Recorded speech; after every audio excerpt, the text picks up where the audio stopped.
on, Dana Black, coming to you live. Yes, all the way live from Black Girl Studios, where we talk about Indiana politics from the left side of things. Wow, y'all. Listen. I had the greatest honor to represent my organization last night at the Emily's List Gala. And baby, were the political stars out and popping. Whew. I mean, I met United States senators. I met, everybody. But my favorite was my Tennessee House member, Mr. Justin. He's so dope. The Tennessee Three. He was so cool and so gracious and just a regular fella, right? But I got to hear my vice president again, because that's kind of like the third time I've had a chance to be in the same space with my vice president. And this was probably the closest I ever got to her. I was in the third row of tables this go round, right? But listen, Emily's List, the gala was one thing, but we also went to a workshop earlier in the day and we talked about messaging. And this particular messaging was about how do we as Democrats talk about abortion and talk about abortion access and reproductive health care. First things first, people, the numbers do not lie. Talking about abortion moves the needle. It doesn't matter if it's rural America, urban America, suburban America, Republicans or Democrats. They polled Democrats. They showed us the data that says if you talk about losing rights and abortion access, you have an opportunity, right, to win over some voters. So there was a lot of good stuff that we took out of the day. And then, of course, going to the gala and, y'all know I'm a elected official groupie. Y'all know how I get down. Y'all know how I am. So just getting to hang out and use that fabulous energy. Plus my CEO was there. She was surrounded by all the great people. And it was just so cool. And I had my fellow colleagues and we kicked it. And then I remembered I was 53 and it was time for me to go to bed at around 9 o'clock, 10 o'clock. I was tired. Because I kind of flew in and flew out, right? Because I wanted to make sure I got back tonight so that I could do my post-primary show and interview my guests tonight. So I made sure that I got back in time. But if I don't know, I feel like I am really fortunate and really blessed to actually get paid to do what I'm passionate about, which is what I do at Act Blue, and that's helping elect Democrats. But these are like the perks. I mean, we could always use more money, right? But the perks of getting to go to these conferences and getting to go to these events and rubbing elbows and learning strategy at the same time on how we can be better. Guys, Indiana's Own is going to always be bringing that good stuff to you. So it's up to you to apply it, though. It's up to you to put it to use. I'm giving you the information.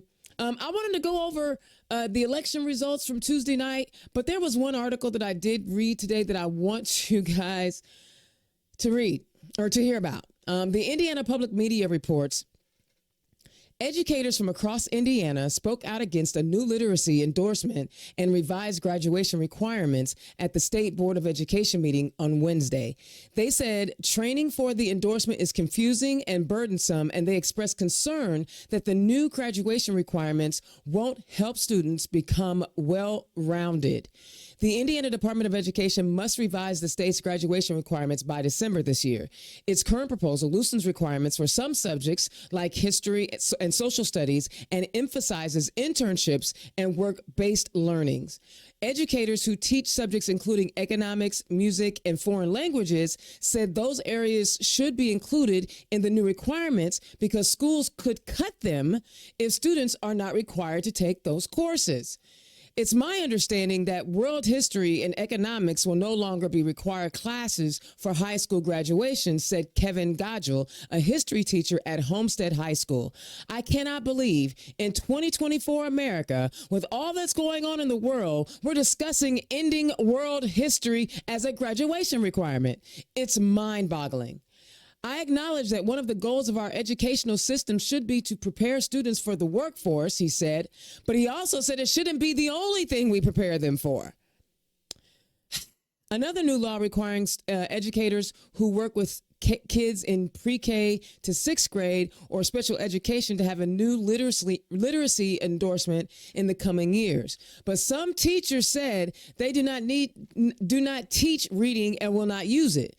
Jessica Hurley, a teacher at Boonville Middle School, said, instead I have to take a literacy teacher spot as I'm signed up for a training in literacy, something I have no interest in teaching, have never taught, and will never teach. Others said the training is problematic because it's unpaid and takes 80 hours outside of school to complete. Multiple educators said that the courses would interfere with their second jobs or spending time with their families. Y'all, first of all, no, we should not drop world history. No, we should not drop economics. What is wrong with you people? Like, are you literally just wanting to have worker bees in Indiana? Is that all we're educating our young folks for, is just to be worker bees and to put peg A into peg B? What the heck is going on? And hello, I'm sorry, 80-hour out of class time learning for teachers are going to take away from their second jobs. See, that's a problem in and of itself, right? Why do our teachers get paid so little that they have to have a second job? Make that make sense. I'm struggling with this, y'all. Struggling with the fact that our teachers are still so undervalued in Indiana. And you know what? And it's not just like y'all be want to talk about rural areas or urban areas. Carmel Clay schools are short of teachers. They're short of teachers as well. One more piece in this. Educators also said they are worried about disparities in the new system because students in small rural schools and underserved communities might not have a wide variety of internships and work-based opportunities available to them. However, I think our educational system also needs to prepare our students to be well-rounded citizens and not just a workforce. Guys, you see what they're doing. You see what they're doing. I'm bringing this story up, and I'm hoping it kind of gets under your dander and gets you worked up a little bit, because let's talk about the people who could be leading our state next year. Well, we see Trump Indiana showed up yesterday or Tuesday night, and Mike Braun, but he only won with 39% of the vote, of Republican vote. It's still problematic. I wasn't hoping nothing, because all of them are trash. They were all garbage and they were all trash. And for all you Democrats that voted Republican, good on you. I didn't like the idea. Not a fan of the idea, but good on you. You did what you felt like you needed to do. But we had contested Democratic races. Congratulations to Valerie McRae, who won the United States Senate primary. Mark Carmichael was a buddy of mine, and I'm sorry he didn't make it through. You guys both ran a great campaign. I love the civility that you both showed in running this primary. So I guess Dr. Valerie McRae is it. Get behind her, do what you do. And, because honestly, that other clown, what's the guy that's running? Who got it? Jim Banks. I have to look him up. I try not to remember him. I try not to keep his name in my mind for too long. But this guy's a clown. He's another Trumper. He's another Trumper who doesn't believe in women's rights and right to control your own body. Mike Braun doesn't either. Like, he's a Trump light. He's not even a good strong man. He's just garbage. I mean, these people are just flat freaking garbage. But this is what we got, right? So show up. I hope you guys are finding a way to help Jennifer McCormick. I saw a tweet earlier today, and hopefully we can have brains over brawn. I like that tweet, brains over brawn. I'm taking Jennifer McCormick. I think she has everything it takes to lead our state in the right direction. Some other contested races. Let's look at, because there were mostly contested races on the right. In District 1, it looks like Frank Mervan will be fighting it out against Randy Niemeyer. I don't know who he is. I'm almost a little scared. I don't know who he is. Okay, in the 3rd district, the 2nd district, Randy Yelcom, uncontested. And then in the 3rd district, Marlon Stutzman won, and he won with 22% of the vote. Listen, these races, I mean, Wendy Davis was in that race, Andy Zay was in that race. They didn't like y'all. And I'm kind of glad y'all didn't vote for Andy Zay. I don't like him. Never have. And then in District 3, incumbent Jim Beard had a contested primary, but he pulled it out. Victoria Sparks also had a contested primary. There were like 100 people running in District 5. I don't know why, but she pulled it out with 39.1% of the vote. Jefferson Shreve was able to purchase that primary. He was running against Mike Speedy. Go back to the State House, Mike Speedy. You're not going to Washington. You're garbage too. Jeff Ratz is garbage too. But, you know, Jefferson Shreve, he could probably win this seat because, well, you know, he tried to buy Indianapolis, didn't work, but he bought this congressional seat. That's what happens when you sell your business for millions of dollars. You can go buy elected offices. In District 7, I just learned this. My guest gave me this information. Jennifer Pace won the primary, but she passed away in March. Not sure how that happened, but okay, she was already on the ballot. So they ran it, but she got more votes than everybody else. Kat Ping, who is a perpetual continual runner, is lost again. And then in the 8th district, I think that was the open primary. There was what is this? 7 people running for the 8th district, and Mark Messmer on the Republican side run that race with 38% of the vote.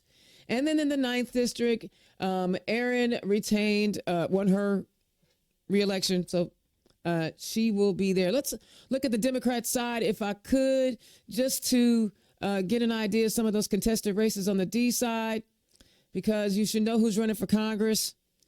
Again, I already mentioned Valerie McRae won the Democratic primary for United States Senate. Mervan was uncontested. Lori Camp in the 2nd district was also uncontested.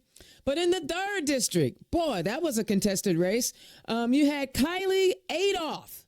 So those of you in the 3rd district, Kylie Adolph is the person that you will want to support. And I want you guys to get behind them and help her win that race. She beat Phil Goss. And Phil Goss was like one of the first people that got in the race. I was excited when I learned about him this time last year. But he didn't get her done. Kylie got her done. This one kind of, I ain't gonna lie. This one, I didn't know how it was going to go. In the 4th district between Derek Holder and Rippy Gurn. I love Rippy Gurn. I got a chance to meet Derek last week. He was on the show. Derek pulled that race out with a 63-36 victory. So he will be running in the 4th district. In the 5th, shocker, surprise. I think this is an upset. I don't care what anybody says. This is an upset. Deborah Pinkett beating Ryan Finnegar is an upset. She pulled it out. I had a chance to talk to her a couple times, and I'm so grateful because, you know, I work with her, and everybody that's on the platform, I work with you at Ag Blue, but she took advantage of what I can do, and it looks like she pulled it out. So congratulations to her. And Cindy Worth obviously ran unopposed. Congressman Carson had a primary race, but not really. It was a 3-way race, and he still won with 91% of the vote. My congressman is going back to Washington. And in the 8th district, Eric Hurt pulled that one out with 45% of the vote, and it was a 4-way race. So he almost pulled off 50% of the vote. That means he was doing something right down there in the 8th district. And in the 9th, again, no surprise there, Tim Peck won that race. He will be taking on the Republican 9th district challenger. I did want to talk about one race up in District 3, Reagan Hatcher. She pulled it out. She pulled it out in House District 3. She won by 56% of the vote. Congratulations to her. There weren't a lot of House district races that were contested. There's another one. John Bartlett in John Bartlett in District 33 beat Jim Phillips. And the John Bartlett in District 95 went on ahead and bested my girl Autumn, who was a Hoosierman forward. Good job in running a great race, Autumn. Congratulations, John Bartlett. We talked. We did a special show. He said he has work to do. So, guys, obviously, he should be a lock to get back in. But in District 66, it was a good race between Jennifer David and Rick Cannon. Jennifer David pulled that race out. And who else we got? District 88. You know I got a love for District 88. That's the district that I ran in, but it's been redrawn. It ain't the same place no more. I wouldn't be in District 88 no more. But Stephanie Jo Yoakum beat out Star Joy Hairston. I love it. Listen, can I just say the legacy? You know, I know people always want to know when I'm going to run again, but can I tell you just how excited I am that every race, every cycle, there's been another woman that has run in District 88 since I ran that district. Love it. Ladies, keep showing up, keep challenging that seat. But there were a lot of good races out there. Justa Moed held off Sarah Scheidel, not held off, 76-23. But congratulations, Sarah, brand new candidate, taking on an incumbent. She just felt like there was a need for her to run as a openly trans person, and she ran. So I really do appreciate you guys running and getting your names on the ballot. There was one contested Senate race, couple Senate races that were contested. Mike Spencer beat out David Van Zant. For District 3, he won with 65% of the vote. Dave Needs-Gotsky won his primary, had a challenger in Tim Swagger. Tim Swagger was everywhere. So you did a good job, Tim. Just not your time yet. Apparently, the voters weren't ready for you yet. But those are the only two state Senate contested races. And apparently there was a shakeup in Monroe County.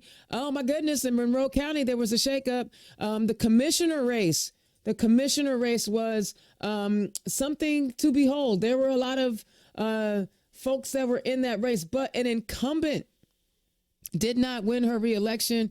Penny Githens, a dear buddy of mine, she unfortunately did not hold on to her seat. Jody Madera beat her in that primary race, and Julie Thomas beat my last week's guest, Peter Iverson, who was a county councilman, so he'll serve out as county council.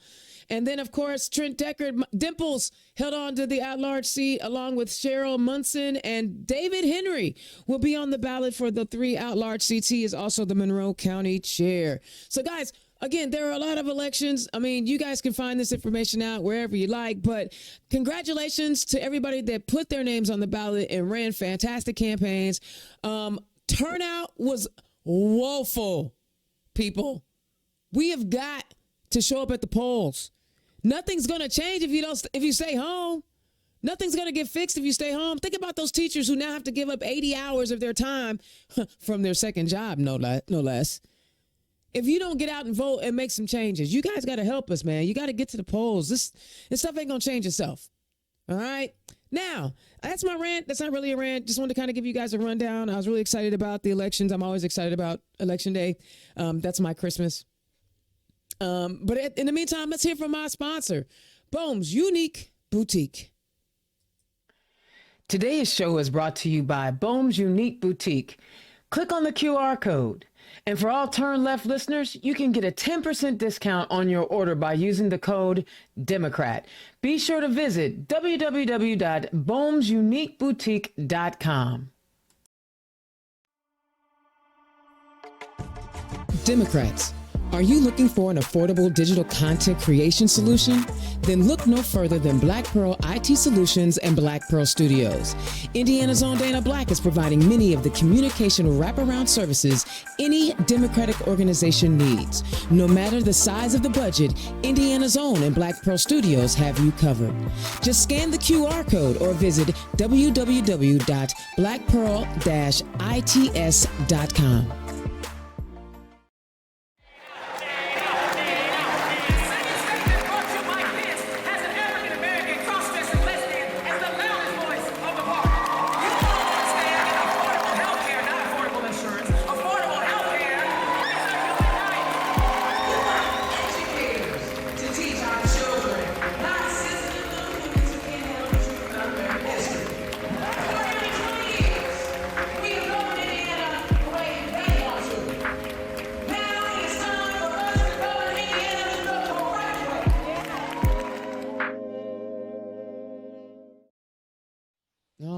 All right. Yo, the best part of the conversation is about to happen right now. I get to bring my guests on. You know, I love doing these interviews. Before I even get started, because I always forget, Guys, this is a fundraiser for these candidates. So please, if you have a few dollars, if you have $5, donate. There's a link there to donate. And all the money that we raise will go to these candidates. Now it's the general election time. This is where we stack our chips, right? So that we can hit it hard after Labor Day. So please consider donating to our candidates. First up, running in Tippecanoe County, County Council at Large, Amanda Eldridge. Amanda, welcome to the show. Hi, thank you so much for having me on, Dan. I'm super excited to be here and just to chat for at least an hour. At least, at minimum. And running in as Clark County Commissioner, Katie Morgan. Katie, welcome to the show. Hi, Dana. Thank you for having me. I love it. Hey, first up, congratulations, Amanda. You know, we booked you today, but you still had a race to run. Yes, I did. I didn't know how that was going to turn out with the race and then being on. But you made it happen. It was she was running at large. It was three people could win, but there were 5 people on the ballot, and she pulled it out. So that means you did an excellent job running and get that name recognition. So congratulations on winning your election. You. Hey guys, was there anything that I talked about in my rant that you wanted to comment on? Ooh, I see Katie, your eyes. Ooh, come on, girl. You know what I'm like, there's almost too much to go on. Come on, come with it, sis. I agree, Katie. I don't have the right words right now. Give me a minute. Okay, well, Amanda, you got something? It's so frustrating to hear about this whole situation with the education and knowing that they were trying to loosen restrictions on children's working in factories and on the farms and things. I mean, this is just nuts. We're going back hundreds of years of progress. Why are we doing this? Because we don't have enough worker bees. Apparently. Like I said I didn't have words, but I talk anyway. I got you. Amanda, anything for you? Oh, too many things to say. I mean, I agree with Katie. I watched the session where they were rolling back labor laws here in Indiana. The justification I continuously heard was we need to meet federal standards. But the one thing I never got an answer on is we're rolling back child labor laws, saying kids can drop out at 8th grade, go work full-time jobs, but they're mature enough to do that, but they're not mature enough to pick up what books they want to read. What? Right. Exactly. Make that make sense. I've asked and I can't get an answer. Yeah, well then no. They're not giving one because this is all calculated, right? Yep. They need workers. They need people to and listen. All work is valuable work, and I'm not trying to demean or diminish what anyone does in the workspace. But don't you know you limit your earning potential if you don't finish high school? Well, I think there's more to it than that as well. I mean, it's kind of the dumbing down of America. If you're not, intelligent enough because you haven't been taught world history, it's easy to be a Holocaust denier because you don't learn about it. They're doing things like this systematically on purpose because if you're too busy to get out there and get a better job, have better economic standing, then you are too busy and too focused on keeping the job at hand, and you can't pay attention to what they're doing around you. Absolutely. I love that. See, you had the words. I wasn't even worried about it. You had the words. All right. So, Amanda, tell people who you are and where you come from. So my name is Amanda Eldridge. I was actually born in Lafayette back in the day. I grew up northern Indiana, Warsaw. Went to IU, which I know is very dangerous to admit in this area. Well, oh, yeah. Purdue. Yeah. So I always get ahead of that. I'm like, I went to IU, but I also went to Boston University. So I think it's just a red and white thing for me. Okay. But no, moved back to the area 2019 as a case manager at Community Corrections here in Tippecanoe County.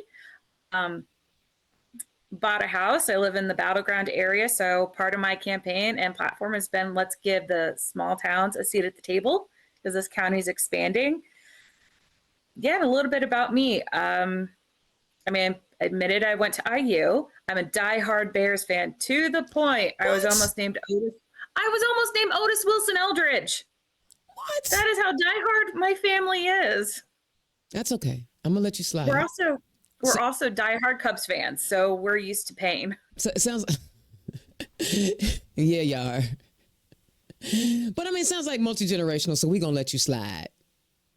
I mean, my family's from Rensselaer, and that's where the Bears used to have their training camp until it moved to Bourbonnais. Okay, okay, I can dig it. And then the Colts didn't show up to 84 anyway. So, I was a pseudo Bear Cincinnati fan until then. So I get it. I get it. So Well, at least the Bears didn't sneak out like the Colts did from Baltimore back in the day. you can't sneak out in bright yellow and green Mayflower trucks. No, not at all. They did kind of slink out in the middle of the night. They was like, "We out of here." So tell me, what was it? What was it like growing up for you? Were you always civically minded and civically engaged and wanted to be involved in politics? I actually was. I remember being in the 6th grade and debating with a classmate of mine whether women deserved equal pay. What? He said no. Did you won that debate? I assume. The teacher kind of stopped it because I was getting a little heated. Oh, because he was using misogynistic rhetoric, huh? No, he just said women don't deserve it because they're women. That's not even an answer. It's not, but it is what it is. But no, since I was a kid, I've always tried to pay attention. I always wanted to learn. I was an avid reader. My parents, I think, are both happy, but also kind of regret buying an encyclopedia set so I could read about whatever I wanted. You could explore the world. I love it. I love it. Yes. And so after you go to college, you come back, you saw that there were things happening in your city that made you want to get involved? Yeah, I mean, there are a lot of different things. I will say the thing that finally tipped the scale was when I had heard at the State House, they were talking about trying to take away or reduce funding for public libraries to put that on city councils and municipalities and county councils. And I'm like, no, this is the straw that broke the camel's back.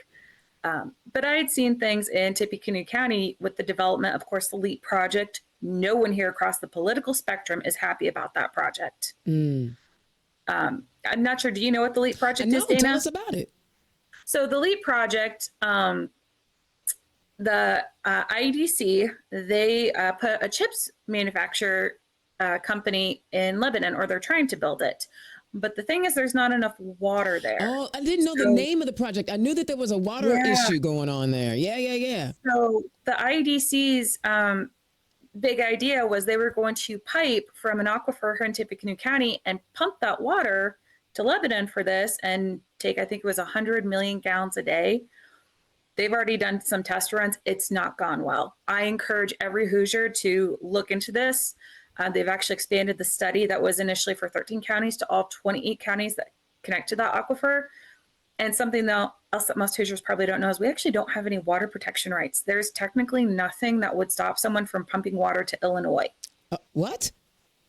Technically, so I know that they tried to bring something up last legislative session. I think it was Senator Deary and Representative Nagel, and it completely died. Wow. But we can hunt bobcats and have throwing stars. Yes. The throwing star was the one that I thought was great. And wasn't it like the dragonfly, something? The state insect? Because those things are important. Yeah. But it's such a big issue in this area. We're very concerned about the water. It's like, how's this going to affect water levels here? What I was hearing was that wells were being drained within a 2-mile radius. There was enough sediment that got in that wells now smell like sulfur. It's a big issue. Wow. And to think that the leaders believe that it is better to provide water to a manufacturer than to actual humans who cannot survive without it. Yeah. I think part of the anger is that this really wasn't discussed with the community.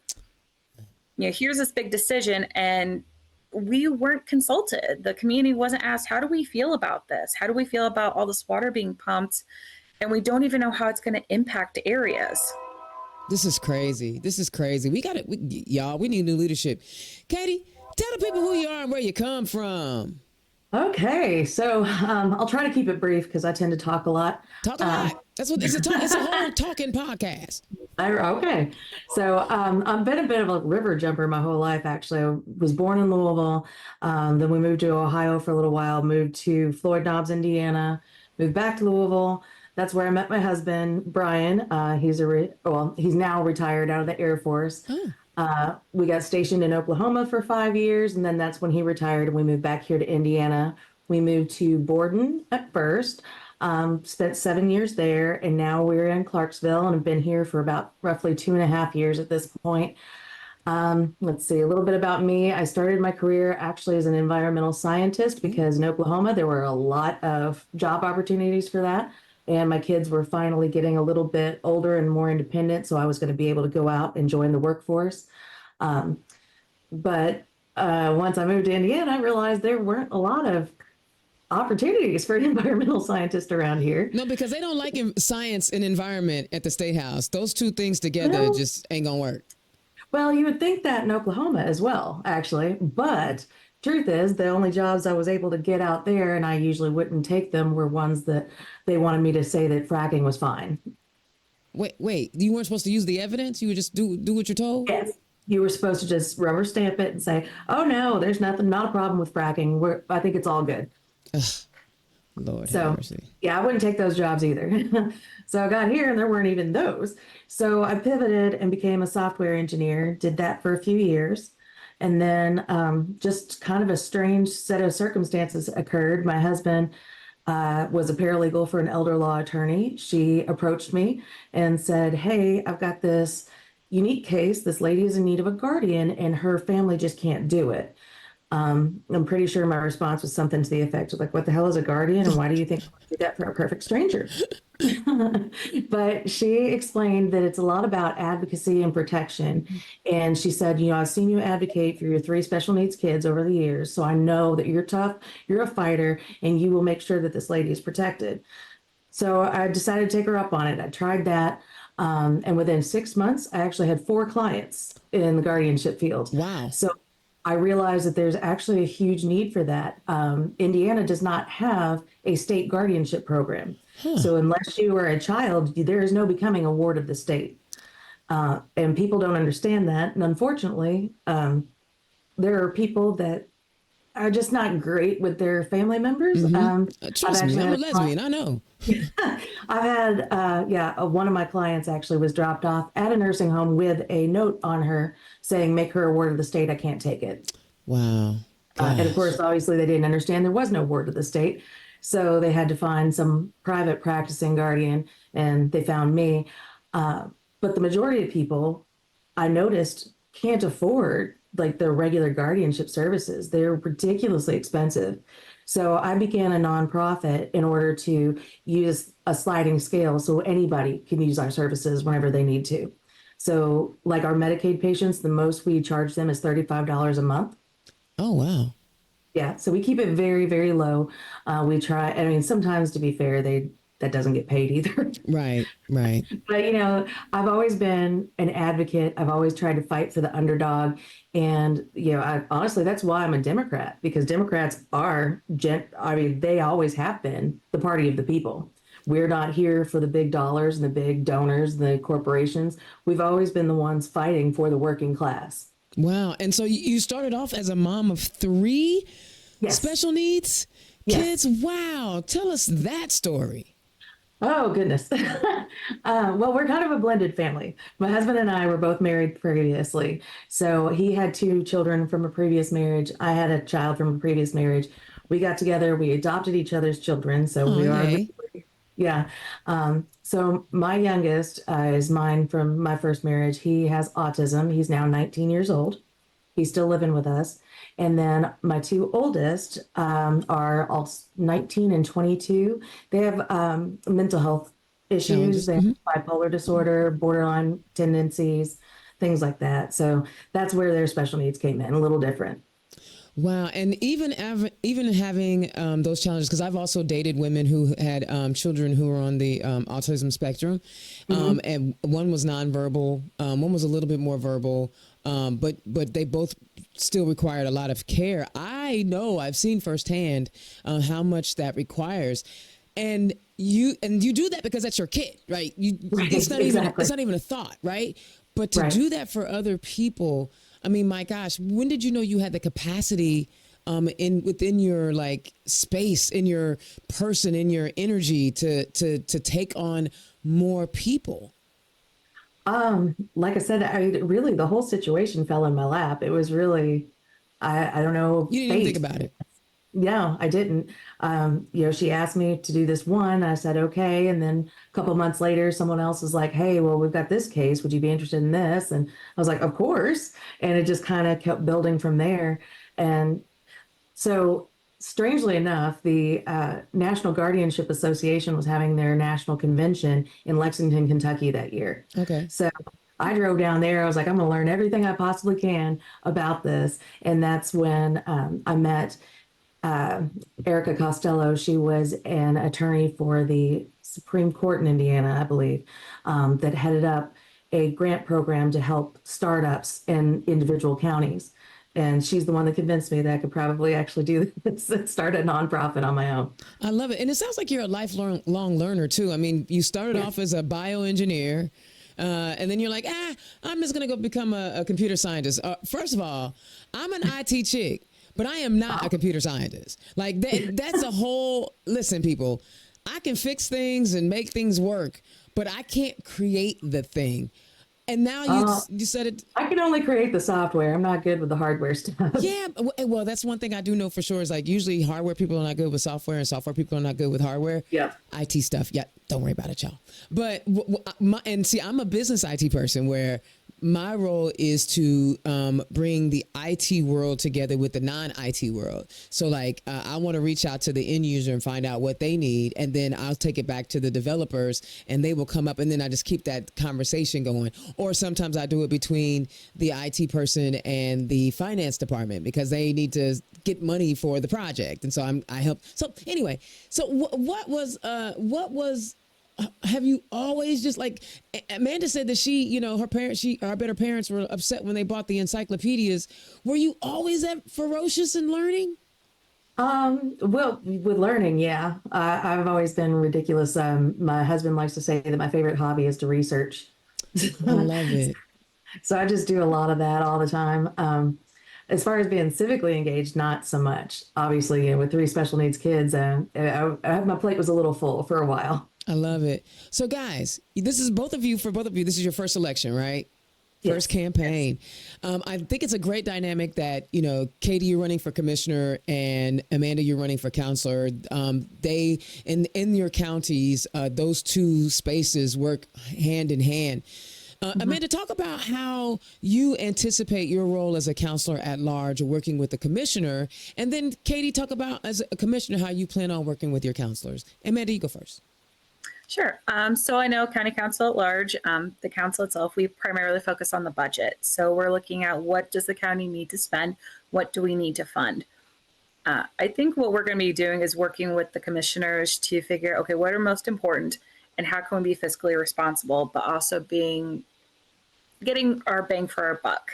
Right. I don't want to be spending money on projects that are going to be wasteful, but I also want to be focusing on things that are going to help with the development of our community. For example, we have a shortage for mental health care in our community. How can we, as the county council, work with the commissioners to expand upon that? So is it more funding? Is it more resources and something else? How can we work together to build up a project or potentially like recruitment, for example? I love it. Katie?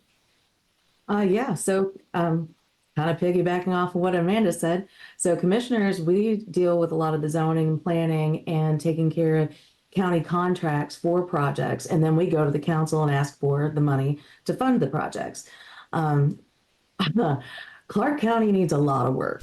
I don't know if any of your listeners are very aware of what's been going on down here, but we have a huge corruption scandal in Clark County right now.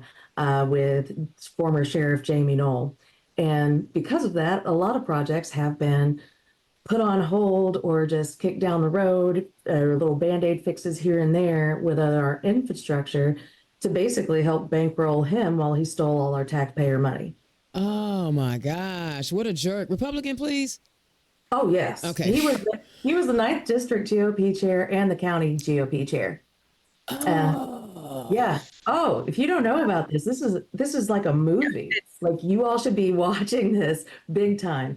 The man has been stealing from the taxpayers for years, funneling it through several different nonprofits and just layering techniques. He would use funds from the Utica Township Fire Department to purchase cars, or the Clark County Sheriff's Department to purchase cars, and then he would have them re-registered in his own name and then sell them so that he could keep the money. He was doing this all the time. And he was doing this with tons of different politicians. He was paying a lot of the politicians down here to do his bidding. And honestly, the commissioners that are in place now and our county council are very responsible, because they were supposed to be auditing him every 6 months. And in 8 years, not once have they done it. Not once. That's why I decided to get involved in this, because I'm like, oh no, this is ridiculous. See, this is why county elections and local elections matter. Your tax dollars are supposed to be to improve the communities that you live in. But homeboy was improving his life. He was improving millions. That's millions of dollars. They literally confiscated over 110 cars from his place. 110 cars. Yes, that were bought with taxpayer money. There was also a helicopter involved. There's also a house in Florida. There are multiple properties here within Clark County. And nobody questioned a thing? Nothing. And this is the sheriff that started the A&E show 60 Days In. Mm-hmm. He's running on integrity. Yeah. Oh my gosh. Yeah. So Clark County is in need of some, I was just down there, I did a training down for 9th District, and I had a chance to hang out with my buddy, Miguel Hampton. And he was, that is my brother, man. And he was giving me a little bit of the story, but like, I guess I'm always caught up in doing what I'm doing. I don't always know. Like, that's crazy. People in Clark County, 9th District, y'all need to like rally around. Yeah. And you have an amazing mayor, I do believe, in Clark. Mayor Treva? Yeah, Mayor Treva Hodges. Yes. She's the dopest. She is, and she is actually my committee chairperson. I love her. She's amazing. Anyway. Yes, I love her too. So, guys, as you think about what is happening in your counties, Amanda, you talked about the water crisis. Morgan, you talked about thieves. They talk about people just stealing. Let's look at what's going on in your counties, and let's talk about the areas that you see as a counselor or as a commissioner that you want to focus in on. And basically, what is the gist of why you're running for office? Amanda, you can go first. Yeah, so one of my biggest platforms is community and public safety. I have a background in the criminal justice system, not just in education, where I got my undergrad and master's in criminal justice. I was a case manager here in Tippecanoe County for a little under 2.5 years. Before that, I was a pretrial officer in Allen County. I've been a CO to state prison. I volunteered as a CASA for on and off for about 4 years. So I do have a background in this. And I know, working at the county level, how impactful these decisions are, both with the commissioner, but especially with the county council and the fiscal decisions that they make. That could impact programs, that can affect resources, that can affect livability. As a county employee, you're hoping that you're going to get like a nice raise every now and then, because that's cost of living. But I also know, when I was working as a case manager at community corrections, I saw the need for certain programs I'd love to help expand. I mentioned mental health and also healthcare. We're going to be fighting that, especially in Indiana. Tippecanoe is not as bad as other areas, but we do have reproductive healthcare deserts. It's trying to make sure that we have the healthcare, quality healthcare that we need. The mental health support, be it we, send people to NAMI or Mental Health America, other resources, especially with the wait lists that are happening. Just education. I know no one in my county is happy about the property tax increase that's happening because of the state decision when it comes to apartment units. Everyone that owns their own home or their building, they're going to be impacted because property taxes for apartment units, I believe it's 5 units or more, those are going to be decreased. Huh? Everybody's going to get hit. Now, they can only go up so much. I believe it's 1% a year. Right, because there's a cap, I'm right? giving I'm giving the very rough explanation I have. But that's going to impact, since we're losing money, especially in an area like Tippecanoe County with all the apartment units, with Purdue. How's that going to impact us with the money that we need to keep these programs going? How much are we going to lose? I know our property tax assessor is asking people to call in the state house. We need tax reform. We need something better. Not saying that, obviously, this isn't the answer. We've needed tax reform for a while. That's at a state level. But the local level, it's really getting that engagement and going, this was not a decision that the county made, that the cities made. This was higher, but we're encouraging Hoosiers across the state, especially in Tippecanoe County, to start reaching out. That's because crazy. we don't know how we don't know how it's going to impact us. Well, is it going to be we don't hire a teacher, or we have to close the school? Who knows? Exactly. And here's the thing: these are corporations that are owning a lot of these apartment complexes. It ain't Joe. This is not a small business to own an apartment complex. So they're literally, again, Republicans are giving tax breaks to the wealthiest among us and then leaving us with the crumbs to figure out how to do with more with less. Yeah. Democrats, y'all ought to just be ready to just, what else you got going on in Tippecanoe County? Well, I mean, so many things. I mean, we talked about the LEAP project. That is something that has just unified people across the whole political spectrum, including non-political. But it's even being just, how can we go greener? What green initiatives could we do? I had a constituent toss an idea, instead of mowing our ditches, why can't we plant native plants? Other areas have done it. It's been impactful for the environment, but at a more minimal cost. So it's like, how can we find different ideas? And I'm definitely willing to listen to constituents and go, hey, I've heard that idea. I don't know how much it's going to impact us. It's definitely worth talking about and at least thinking about. Absolutely. And that's the whole point of being a servant. I mean, people forget when you're an elected official, you're serving your community. Mm-hmm. Yep. So, Katie, what you got going on down in Clark County besides the Grand Theft Auto down here? Right. Well, like I said, there's a lot to deal with. So, I mean, I've got a huge list. Obviously, I probably won't be able to get to all of it, but my top priorities would be, first off, our current EMS situation. So, tie back into former sheriff, he actually started the New Chapel EMS down here and basically became the monopoly. So he got the commissioners to sign off to where they had the full contract for the county. Well, now they've never really lived up to the response times that they negotiated and have in their contract. But now I'm hearing horror stories. I mean, so many different people. I had one man, a volunteer firefighter, tell me that he had to perform CPR for over 45 minutes on a 33-year-old man before the ambulance bothered to show up. And the man did not survive. He should have. He was viable. But I mean, this is literally becoming an issue of life and death. Because when you live out in the county, you can't wait 20, 30, 60 minutes for the ambulance to show up. Grandma and grandpa don't have that kind of time if they're having a stroke or a heart attack. I mean, but it's not just out in the county. It's everywhere. Actually, this last election cycle, just last year, we had one of the Republican candidates collapsed with a heart attack in Clarksville, in the town of Clarksville. And it took almost 20 minutes for the ambulance service to get here, and he didn't make it either.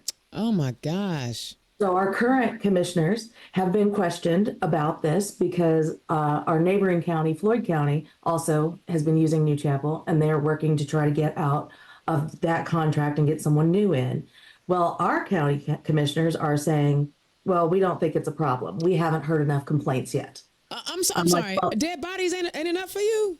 Well, apparently, yeah. I think that's their angle is, dead bodies can't complain. So they're not hearing complaints. Oh, which I know is obviously not true. I mean, there are several wrongful death suits going on against the county and against New Chapel EMS. So there's plenty of complaints. They just don't want to move on it. So you guys, you would like to help establish a county-wide EMS system? I would like to set up some kind of a county-wide EMS system, and we can use a private entity for more of the convalescent and transfers, so that way they're not needed on an emergency basis. We can use a lot of our fire stations as hubs for a county-wide EMS instead of just relying on private entities only. And do the local hospitals have any EMS services? I don't know how those systems work, so I'm not okay. No, they all use the private EMS, which is through New Chapel. And do y'all know when we went to private EMS? I mean, I remember like there was always like a firehouse. It's been decades down here. Man, that's crazy. What else you got going on in Clark County? Oh, the other thing is probably the landfill. The landfill is ridiculous. We've needed to make certain federal mandated upgrades to it for years and years and years. And our commissioners have just continually given it little band-aid fixes. Maybe, we were supposed to expand the slurry wall, and they've been doing it like a foot a year. They've not been doing nearly as much to it as they need to. They've actually shrunk some of the culverts, so now there's an issue with flooding in the landfill. Oh, And that's it's not good. Oh, no, not at all. I mean, it's terrible for the environment. The people that live out there, which I know personally, because I lived across from the landfill for 7 years. I mean, there are days you can't even walk out your door because it smells so terrible. Oh my So it's God. not being properly managed. It's terrible for the environment. It's on a floodplain. But worse still is the fact that now it's almost full. And because these federally mandated upgrades have not been made, so we cannot do a vertical expansion, which means we're going to have to be shut down, pay federal fines for not doing our job, and then ship our garbage over to Louisville. I can't even imagine how much that's going to cost our taxpayers. Oh my gosh. And let me ask you, are citizens even aware? I know, like Amanda, you talked about they never talked to you guys about the stealing of the water, but do the citizens down in Clark County are they aware of these problems? I mean, these are the issues you're talking about are not little issues. No, You're talking not at about all. people dying, not getting to the hospital, and a landfill that is funking up the whole community. Are Yep. people talking about these things? Are they outraged about them? Not as much as I think they should be. Okay. Everybody seems to know about the EMS situation, but nobody really knows what to do because they have gone to complain to their elected officials and have gotten nowhere. Okay. When it comes to the landfill, most people don't know anything about it till I bring it up. Interesting. Interesting. And The few people that know anything about it, though, are the people that live near there, and they're aware of the environmental impact. They're not even aware of, what's about to hit their wallet. so yeah, because if you guys have to ship that garbage over, then you guys got to hike the taxes to cover the expense of Wow. it. Oh yeah. Oh my God, okay. So apparently, I need to get down to Clark County and rile some people up because Let's do it. y'all got a mess down there. Yes. We've all talked about tonight about how sometimes state house bills impact us, but we also know that the state house is supermajority Republican. When you win your election, see how I'm claiming it? I'm claiming it. When you win your elections, you have to be able to work across the aisle. Now, hopefully, Katie, you ain't got to keep working with criminals and dum-dums and lackeys like you've been working with. Because, I mean, it sounds like they're a bunch of punks. But I'm starting to see, like, a lot of Republicans are punks because they letting a 77-year-old orange dude kind of punk them around. Like, they doing a song. You know what I'm saying? So it's not just Clark County. It's like all of them. All of them are innies instead of outies, and I ain't figured that out yet. But talk about how you plan to build coalition and work across the aisle, because you may have to work with a Republican. You may have to lobby somebody at the state house. You may have to, work with somebody else in another county. Amanda, talk about your communication style and how you plan on working across the aisle. So when it comes to just communicating, is I'm pretty upfront and honest. I will try and work with someone if they come in good faith, I will work with them in good faith. I don't see any benefit to lying to each other if we're trying to solve an issue together. It's like, why try and pull one over? That's how I've also been with the constituents that I talk to. I'm going to be as honest as I can, make the best decisions based on the information I have available, and go from there. You are going to have people that you're not going to be able to get along with, and or you don't care for, but you have to get along with them. So it's how can we work together? What kind of common ground? I actually just had a conversation on election day with a Republican. We actually found a lot of common ground together. We Wow. weren't that far apart. So it's okay. Where can we meet at and how can we fix it? And then just kind of going for there. And sometimes you have to be like, okay, maybe I won't push this topic to get this, but it's never going to be anything that is going to be completely detrimental to my community. When I mean that, I mean like, okay, maybe we only give like 5,000 to this organization instead of 7. It's never going to be anything within. I want to make that perfectly clear. If it's something to benefit my community, let's go for it. But if it's going to harm my community, I'm going to do everything within my power to fight against it. I love it. Katie? Yeah, well, I like to pride myself on thinking I can work with just about anybody. I might be wrong on that. That might just be my ego talking. Come on, But ego. but I actually do have a lot of Republican friends too. And as Amanda was saying, we're not that far apart on a lot of issues, especially here locally. It's very easy to be able to find common ground and a compromise. It's a matter of listening to what the other person has to say instead of just digging your heels in and saying, no, this is the way it is. You usually, if you can listen to the other side, you can figure out a way to get a compromise and get something pushed through. So, And go I ahead. also said that I'm a bit of a fighter when it comes to advocacy, so I don't back down on that either. I can't wait to see that in action. Like I'm excited about that. I want to like I'm hurt. I heard you say what it is to be a guardian. I want to see you be a guardian. Like I want you to be a guardian of the galaxy kind of type thing. I want to see it happen. So talk about. I mean, you guys are professional. You've been out here doing your thing for a long while. Talk about some successes that you didn't think that you would have, but that you did have. Amanda, give us an example of something that you worked for and you didn't think it was going to come through and it did. I mean, this campaign for one. I love it. Start but with no, the obvious. Yeah, I mean, I threw my hat in the ring, and I cannot express how grateful and thankful I am for the support that I've received. But it's really, honestly, I think most milestones in my life, going to college, everything, jobs I've gone after, just things in my life, I have always had to work for what I wanted. It was never just handed to me, and I have had some things that have blown up in my face spectacularly. Baby. But I've learned from that. And I think that's the thing I'm most proud of. And I think my highest accomplishment is going, okay, it blew up in our face. How can we go and rebuild from this? What can we take away? And how can we keep moving forward? That's always been my motto. Let's take that moment, grieve what you need to grieve, and then let's keep pushing forward and do it better. I know I helped Mad Voters with trying to get the sales tax on menstrual products repealed in the last legislative session. Being down there and having them listen to the legislation, that was probably one of the proudest moments I've ever had because it took 10 years for them to read that. Right. Of course, they put it in, then ripped it out 2 days before the session ended because people weren't calling and knocking down the doors. But it's that, okay, we had something fail. How can we come back and do it better? And I think that is, for me, my biggest accomplishment thing I'm most proud of is just that resiliency. I love it. Katie?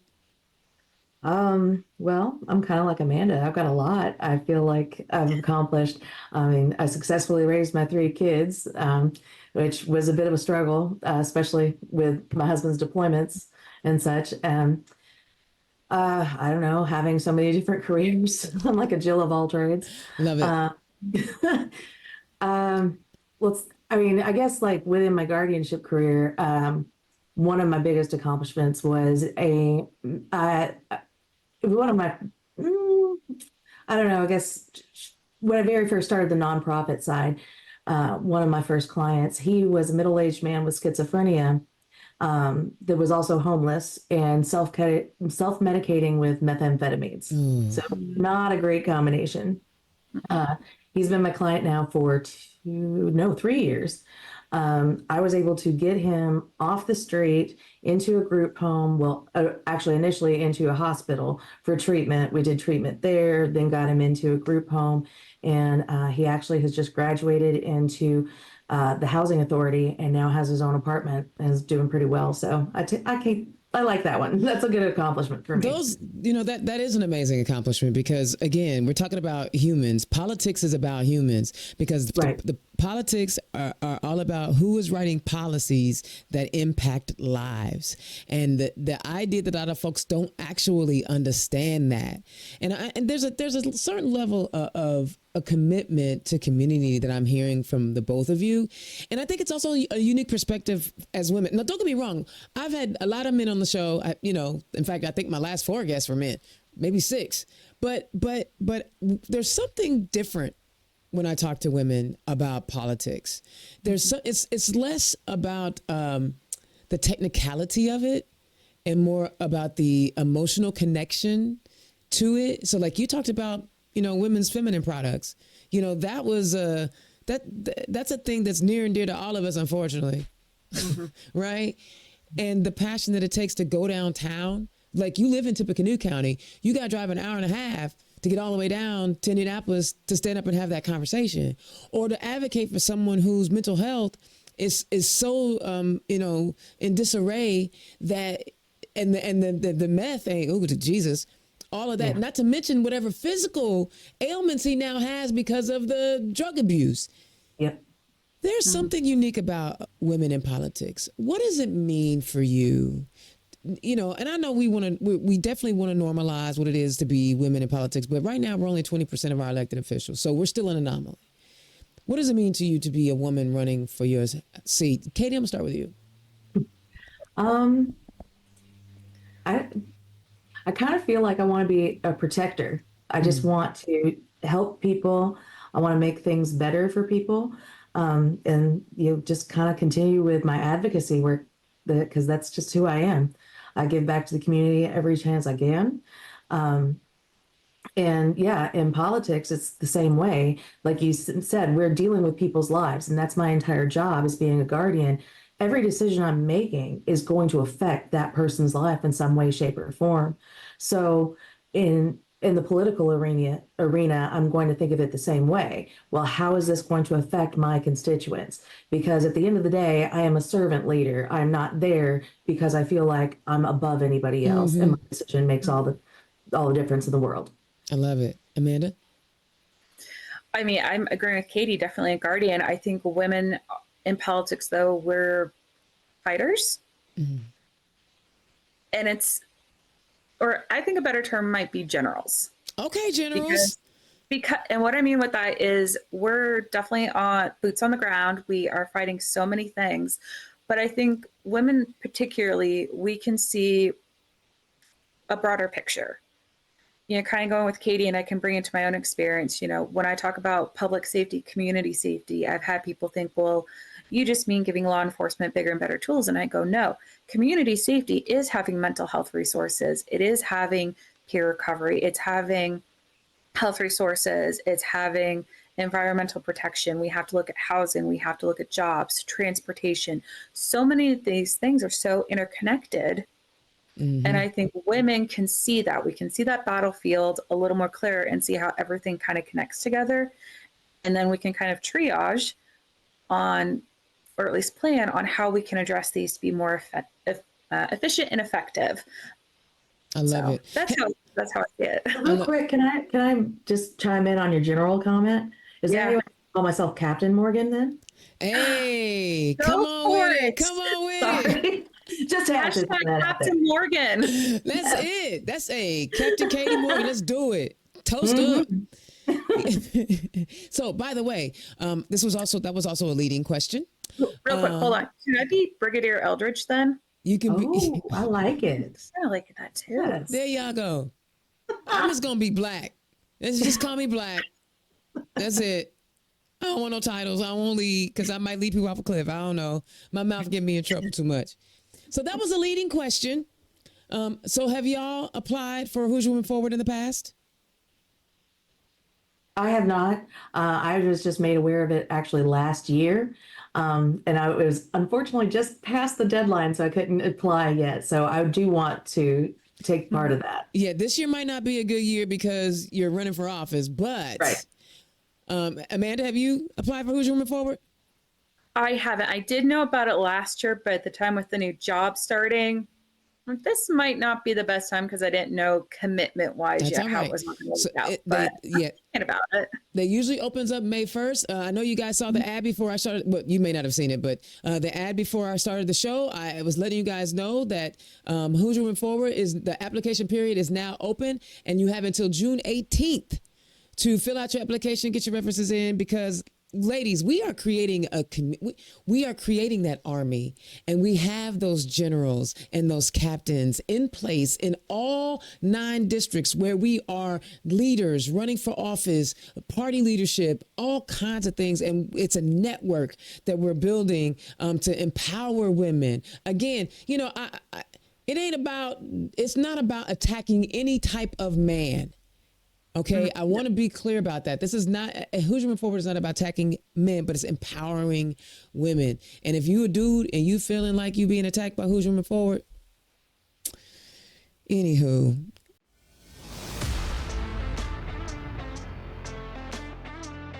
Hoosier Women Forward is changing the future of Indiana. In a state where half the population is women, only 27% of our elected state house officials are women. That's why we're empowering women to take the lead, run, and win. This program not only equips women with the skills to be leaders in our communities, it builds a strong network and sisterhood who continue to inspire one another to grow and lead in boardrooms, corner offices, and elected positions across the state. Indiana Hoosier Women Forward program is one of the best programs I've ever been a part of. It's really important for the next generation of female leaders to apply to Hoosier Women Forward. The amount of experience and expertise that we've been able to have access to has been life-changing. I am so proud to be a member of Hoosier Women Forward's sixth class of leaders who are changing the political landscape of our state. What this organization means to me is that I have a lifetime network of hardworking, determined, fierce women in Hoosier Democratic politics that will always have my back. Being a part of Hoosier Women Forward has been amazing for the last several years. As a former candidate for the Indiana State House, the policy knowledge, the personal connections, and really just the sisterhood of women in Democratic politics has meant so much to me. I really have enjoyed the Hoosier Women Forward program for a lot of different reasons. But the biggest reason for me was really that personal woman empowerment. Something that I've really liked about being a part of this class and being a part of the Hoosier Women Forward network and group is that, one, I get to be surrounded by passionate women who are committed to making our state a better state for everyone. I would encourage any woman, any Hoosier woman, to apply for Hoosier Women Forward because you're going to be inspired and you're going to have a group of sisters to always encourage you and help you along the way.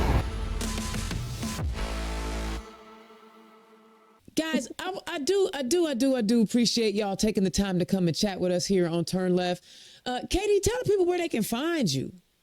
Okay, my website is numeral 4, katie4commissioner.com. My email is also katie4commissioner@gmail.com. And my phone number is 502-276-5292. I love to talk to constituents and find out what their ideas are. I'm very open to meeting people for coffee or for lunch sometimes just to talk about their ideas and what problems they see in the community that they'd like to see addressed. I love it. Amanda, where can the people find you? You can actually find me at electeldridge.com, and you can email me at candidateeldridge@gmail.com. I'm, like Katie said, I'm open to talking to anybody and everybody in my community about issues, about things that they are concerned about. And if you can't get a hold of me, you can usually find me at the local bookstores.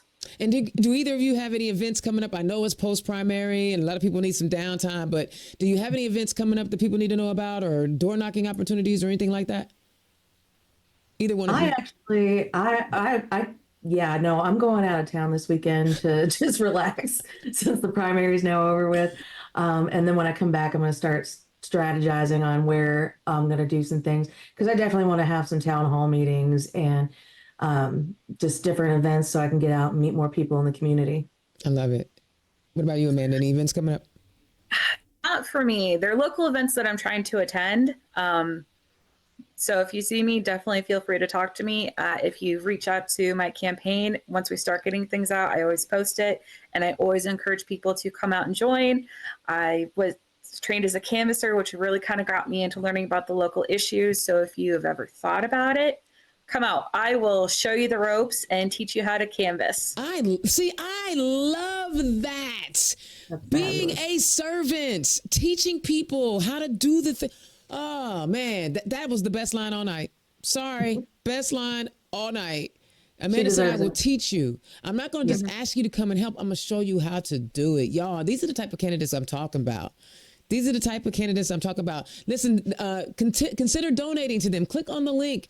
Click on the Turn Left link. Donate to these candidates $5, $10. In fact, now would be a really good time if you don't want to do it this way and you want to go to their Act Blue page and donate to them individually. Now would be a time to become a $10 a month donor, right? You can say you may want to give them $500, but you like, I really ain't got $500 right now. but you can give them $10, $20, $25 a month, and that money will add up for these candidates so they can get the yard signs, so they can print the materials, they can do whatever they need to do, right? Or buy water to help people drink water while they're canvassing in the summer sun. Yes. Yes. All the little things. And guys, I'm about to beg a little bit. I know that the election is over, and like I said, turnout was abysmal. I don't know what else I gotta. Give me ideas, and I will implement them. Right? So I actually have something for you, Dana. All right, and give it I to did me. this with about every door I knocked on. I would talk to people, introduce myself, give them my spiel, and say, you know what? Whether you support me or not, can you give me one small promise? And the promise I asked them, it was a challenge, is when they go vote, can they take 5 people with them? Love it. Do it.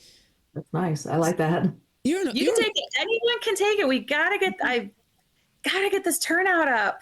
Yes. Yeah. I don't understand the apathy. I don't understand why they don't understand. I don't understand why people don't think that the fact that we could be losing our democracy is not an important reason to vote. And it's not just at the federal level, right? It's literally Mike Braun.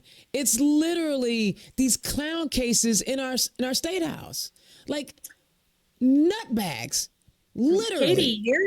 Katie, your area, you were talking about they've tried to complain about EMS. Yeah. Exactly. Yeah, that's the biggest thing. I think the apathy around here is when they have said anything to the elected officials, they've been ignored. And they have the impression that that's how it always is. I'm trying to let them know there's an alternative. Vote them out and vote for the person that's actually going to listen to you. Yeah, and I'll be different. And then allow them to hold you to it. Right. All right, ladies, thank you so much for joining. Don't hang up just yet. Guys, listen, I am so excited about what the summer now looks like. Okay, so we switch over from the primary races and the primary candidates. Now we turn our focus over to how do we win the general elections. Again, this is the time for you as candidates to brush up on all the issues. If you're running for the state house, find out all the bills that were garbage bills that people passed that are harmful to our communities, and you talk about those when you knock on the door. If you are running for a county council seat or a county commissioner seat, make sure you understand what's going on in the county and how whatever ordinances that have been written previously are harmful to your community, or the good ones that the people that you like wrote, right? Emphasize the good and the bad and how they impact their lives. Talk about these things at a policy level to get people engaged. If you're running for one of those like county seats, like a coroner or treasurer or auditor or something like that, please make people understand you know what the role is and the job is. Be sure that you understand that you are interviewing for a job, right? And I want you guys to start this right now. Take a couple of days off, right? But then say at the beginning of June, right? Have your plan mapped out on not just the doors that you're going to knock on, but what is the message that you're going to bring to them? What are you going to explain to them, and how you're going to explain what the policies and the ideas you're having will be better for their lives. Okay? Because right now, we're going backwards in time. Like my guest said tonight, we are going backwards in time. So I need everybody to take it upon themselves, especially you candidates. And oh, by the way, some of y'all candidates that were fighting each other, I need y'all to cut that out, make it up. But I mean, iron sharpens iron. There's nothing wrong with primary races. Jesus. But some of y'all were clowning, and y'all know who y'all were. But that being said, we're going to have more shows all year. I only have a couple of weeks I'm taking off for vacation time, but not next week. I got guests next week, and I've got shows booked up through the end of June. And so this will give you an opportunity to hear from the candidates who will be on your general election ballot in November. So be sure to tune in every Thursday and follow us on YouTube, subscribe on YouTube, and follow us on Spotify, iTunes, or wherever you get you listen to podcasts. Indiana's own Dana Black and Turn Left, we are bringing you the people that matter in this most critical 2024 election cycle. All right, you guys have a fantastic night. I'll holler at y'all next time. Peace. Turn Left is the property of Black Pearl IT Solutions. Executive producer, Indiana's own Dana Black. Music by www.bensound.com.